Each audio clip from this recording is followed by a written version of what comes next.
اس معاملے پر جس پر مولانا فضل الرحمان صاحب نے تنقید کیا ہے، یعنی ائمہ کرام امام مسجد کو وظیفہ دینے کے معاملے پر مولانا فضل الرحمان صاحب کی جانب سے تنقید کی گئی۔ انہوں نے کہا کہ علماء کے ضمیر خریدنے کی ایک کوشش کی جا رہی ہے، پھر ساتھ ساتھ مدارس کو وہ اسکول اور کالجز بنانے کا بھی ایسا خدشہ ظاہر کر رہے ہیں، اسلام آباد کی طرف مارچ کرنے کی دھمکی بھی ان کی جانب سے دی گئی ہے۔ تو ہم نے سوچا کہ علماء کرام سے ان کی رائے جانتے ہیں اور ان سے پوچھتے ہیں کہ جو دیگر علماء کرام ہیں وہ اس بات کو لے کر کیا سوچ رہے ہیں، کس طرح سوچ رہے ہیں۔ حافظ طاہر اشرفی صاحب چیئرمین ہیں جو کہ علماء کونسل کے سب سے پہلے مجھے جوائن کر رہے ہیں، میرے انتہائی معزز مہمان ہیں، میں بے حد شکر گزار ہوں آپ کی۔ حافظ صاحب سب سے پہلے مجھے بتائیے، جو پنجاب حکومت نے فیصلہ کیا ہے 25,000 روپے ماہانہ وظیفہ دینے کا امام مسجد کو، اس پر مولانا فضل الرحمان صاحب بڑی تنقید کر رہے ہیں، کس طرح سے دیکھ رہے ہیں آپ ان کے بیانات کو، اور دیگر علماء اس کو کس طرح سے دیکھ رہے ہیں؟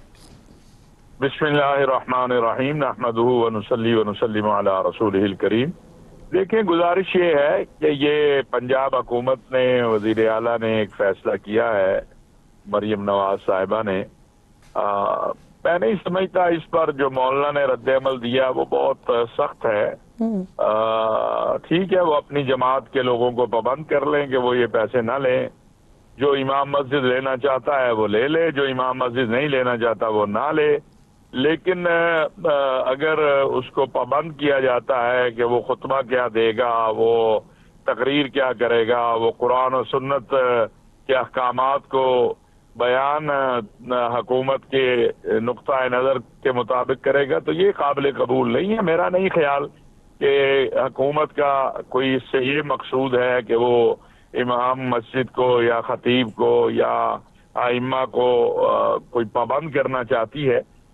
ایک مجھے یہ لگتا ہے کہ ایک اچھے جذبے کے ساتھ محترمہ نے، مریم نواز صاحبہ نے، پہلے انہوں نے 10,000 کہا تھا، پھر انہوں نے بتایا کہ ان کے والد میاں نواز شریف صاحب نے کہا کہ نہیں زیادہ کریں، تو انہوں نے 25 کر دیا۔ تو ایک اچھے جذبے سے انہوں نے اعلان کیا ہے۔ بہت سی جگہوں پہ یہ معاملہ تو ہے کہ امام مسجد اور خصوصاً دیہاتی علاقوں میں ان کے لیے مشکلات ہوتی ہیں، لیکن میرا خیال ہے اس کے اوپر، جیسا میں نے شروع میں کہا، کہ یہ مرضی ہے، جو لینا چاہتا ہے لے لے، جو نہیں لینا چاہتا لے لے۔ اس سے اسلام کو کوئی خطرہ نہیں ہے یار، صحیح سر، مسجد کو کوئی خطرہ ہے۔ علامہ صاحب ویسے ان کی جانب سے، مولانا صاحب کی جانب سے علماء کے ضمیر خریدنے کا تذکرہ بھی کیا جا رہا ہے، اسلام آباد کی طرف مارچ کی وہ دھمکی دے رہے ہیں، پھر اس کے ساتھ ساتھ کئی جگہوں پر وہ بین الاقوامی ایجنڈے کا بھی ذکر کر رہے ہیں اس معاملے کو لے کر۔ میں سمجھتا ہوں ایک تو مولانا نے اس کے خلاف نہیں کہا ہے، وہ مولانا نے دیگر مسائل ہیں جو مدارس کے، جیسے بینک اکاؤنٹ ہیں، رجسٹریشن ہے، اس حوالے سے بات کی ہے، یا کچھ اور چیزیں ہیں۔ لیکن جہاں تک اس 25,000 کی بات ہے، تو کیا ایک امام مسجد قال اللہ قال رسول اللہ پڑھنے پڑھانے والا کا ضمیر اتنا سستا ہے کہ وہ 25,000 میں خریدا جائے گا؟ میں جیسے پہلے عرض کیا کہ یہ مولانا کا اس پر جو رد عمل ہے، یا مولانا نے اس پر جو گفتگو کی ہے، خواہ وہ چناب نگر میں یا ملتان میں، وہ بہت بڑی، اللہ نے ان کو شخصیت بنا دیا ہے، اور وہ شخصیت ہیں، ان کی بڑی جماعت ہے۔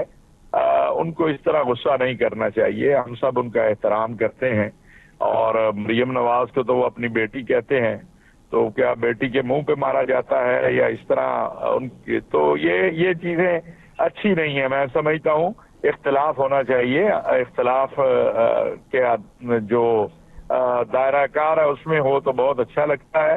نہ یہ 25,000 کسی قال اللہ و قال رسول اللہ پڑھنے پڑھانے والے کا ضمیر خرید سکتا ہے، نہ اس 25,000 سے کسی قال اللہ و قال رسول اللہ پڑھنے پڑھانے والے کے مسائل حل ہوں گے۔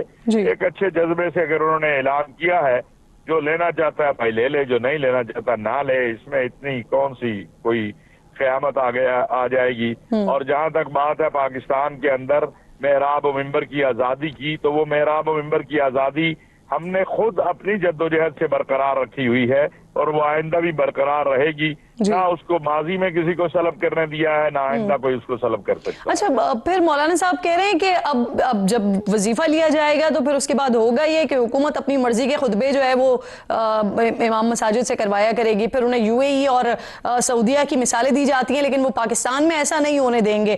اگر حکومت خطبات کے موضوعات منتخب کرتی ہے تو اس میں کیا قباحت ہے؟